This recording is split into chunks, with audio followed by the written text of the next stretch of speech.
Hello and welcome to another episode of Down to Disness, a monthly series where I pick a Disney animated movie, talk about its history, and its impact on pop culture. This month's movie is The Hunchback of Notre Dame, released in 1996. Known to many as one of Disney's darkest animated films. That's really what Hunchback is known for. There's a lot of things we're going to talk about, like cameos and voice acting and CGI animation, but what Hunchback is really known for in the Disney fandom and in Disney history is being super dark. But that's why we love it, right? The Hunchback of Notre Dame is of course based off of the novel by Victor Hugo. Victor Hugo. Doesn't that remind you of a couple of the names of the characters in this movie? The gargoyles, of which there are 3, are somewhat named after Victor Hugo. There's Victor, Hugo, and Laverne. Anyway, there's a lot of differences between the movie by Disney and the book by Victor Hugo, and I want to point them out right off the bat. In the book, Frollo is not a judge, but actually the archdeacon of the church. Disney decided to change his position for a few reasons. One, they wanted him to have more power in the city so that no one would question his attempts to destroy the gypsies. And secondly, they didn't want to offend religious groups. They didn't want to have the villain, and arguably one of the most evil villains in Disney history, belong to the church. Still, the 3-pointed hat that he wears is a callback to his character in the book because it represents the Father, the Son, and the Holy Ghost. Ta-da! In the book, Phoebus is kind of a jerk, and Esmeralda is nowhere near the strong character she is in the Disney movie. Instead, she's a lovesick teen. She's obsessed with Phoebus, and she ends up getting killed because of it. Phoebus and Esmeralda go out on a date, and Frollo stabs Phoebus while on the date. And he doesn't actually die, but he pretends to die so that he doesn't have to hang out with Esmeralda anymore. Frollo frames Esmeralda for the death of Phoebus, and she gets hanged. Quasimodo pushes Frollo to his death and disappears until years and years later, a gravedigger finds Quasimodo's bones wrapped around Esmeralda's bones, and they turn into dust. That's how the book goes. Everybody dies. So in a lot of ways, even though the Disney movie is extremely dark, it's way less dark than the Victor Hugo novel.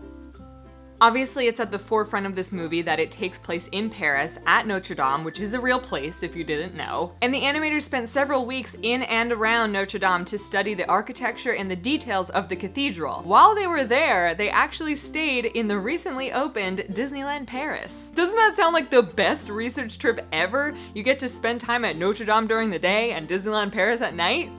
The very famous Disney multiplane effect was used many times in Hunchback, which is great because they invented the multiplane technique in like the 30s and 40s, and we're still using it in the 90s. This technique is used most notably when Quasimodo is singing the song Out There at the beginning of the film. All of the character animation in this movie was hand-drawn, but they did a lot of CGI work with special effects, action sequences, and buildings. For example, all of the bells in Notre Dame are CGI rendered. During the song Topsy Turvy, a lot of the confetti and the background crowds are all CGI. All of the stained glass reflections during God Help the Outcasts, a lot of the flame work during the song Hellfire, and when Judge Frollo burns down the Miller's home. I've done Down to Disness episodes before on Tarzan and Treasure Planet, which are both movies that use a lot of CGI animation mixed with traditional hand-drawn animation, but Hunchback of Notre Dame was one of the earlier films that tried this out in small doses. As I mentioned before, this movie has a lot of cameos from other Disney characters, and most of them actually take place during the song Out There. During that sequence, you can see Belle walking through the town square as Quasimodo looks down upon the city. You can also see 2 men carrying Pumbaa from The Lion King out on a stick, and there's a man shaking out a carpet that appears to be Carpet from the movie Aladdin. This movie has an amazing voice cast. I mentioned the gargoyles before, and Jason Alexander is a very famous actor who actually voiced Hugo the gargoyle, but Laverne, the 3rd gargoyle not named after Victor Hugo, was actually voiced by veteran character actress Mary Wickes. This was the last movie she ever worked on, and she actually died before finishing all of her lines. A vocal stand-in named Jane Withers had to come in and finish her job, and it was a very difficult task to try to match Mary Wickes' voice in such a way that audiences wouldn't know the difference, and I definitely didn't know the difference until I did my research.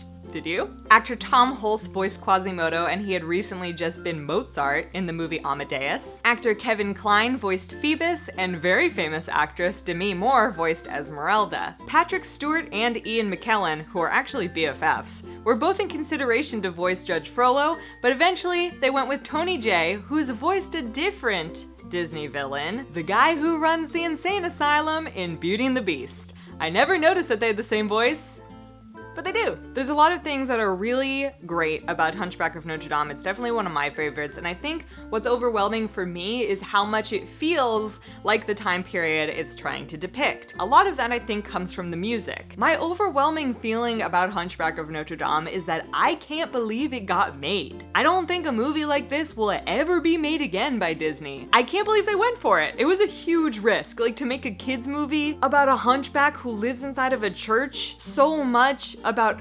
oppression and genocide and religion. The song Hellfire almost didn't make it into the movie. Alan Menken says that when he was pitching the concept, the Disney executives were literally squirming in their chairs because it's a very uncomfortable song to sit through. It's literally about Frollo wanting to destroy the world because his lust for Esmeralda is too strong and she's rejecting him. So much of it is about religion and sin and sexuality, and it's just a lot of heavy themes for a Disney movie. They were absolutely positive that this movie would receive a PG rating and baffled when it didn't. Movie was not PG, it was G.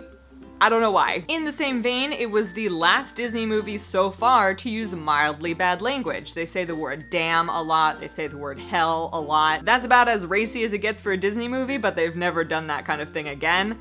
Maybe for a reason. Still, this movie did really well. Not maybe as well as Pocahontas or The Lion King, but really well. The most negative reception came from fans and family members of Victor Hugo. Victor Hugo's family came out and called it a vulgar commercialization of their father's work. They absolutely hated what Disney did to it, but fans love it. Overall, it did do really well in terms of making money, and it's definitely a fan favorite. I feel like people who grew up in the 90s with the Disney Renaissance really love Hunchback of Notre Dame and appreciate how risky it was for Disney to make it. And it's not really represented in the parks that much at all. They used to have characters from Hunchback out. They used to have a stage show around the time that the movie came out. But now there's almost no park presence for this movie, and I attribute that in the most part to the fact that it's such a dark movie, they kind of don't want to revisit it, because if kids don't already know about it, not worth introducing them to. But I don't really know. What do you guys think? Why do you think it's not as represented in the Disney parks or in Disney canon as much as the other movies? And of course, I'm really interested to hear what you guys think about Hunchback of Notre Dame. I know so many of you love it because you guys have been requesting a Down to Disness on this movie for so long. I'm finally giving it to you. As always, also leave a comment letting me know what Disney movie you would like me to do in the future for Down to Disness. I know so many of you are asking me to do Little Mermaid, but I'm holding off on it for a while. I'm sorry. So if you have other suggestions, please leave them in the comments below. And I will see you guys next month for another episode of Down to Disness. Bye!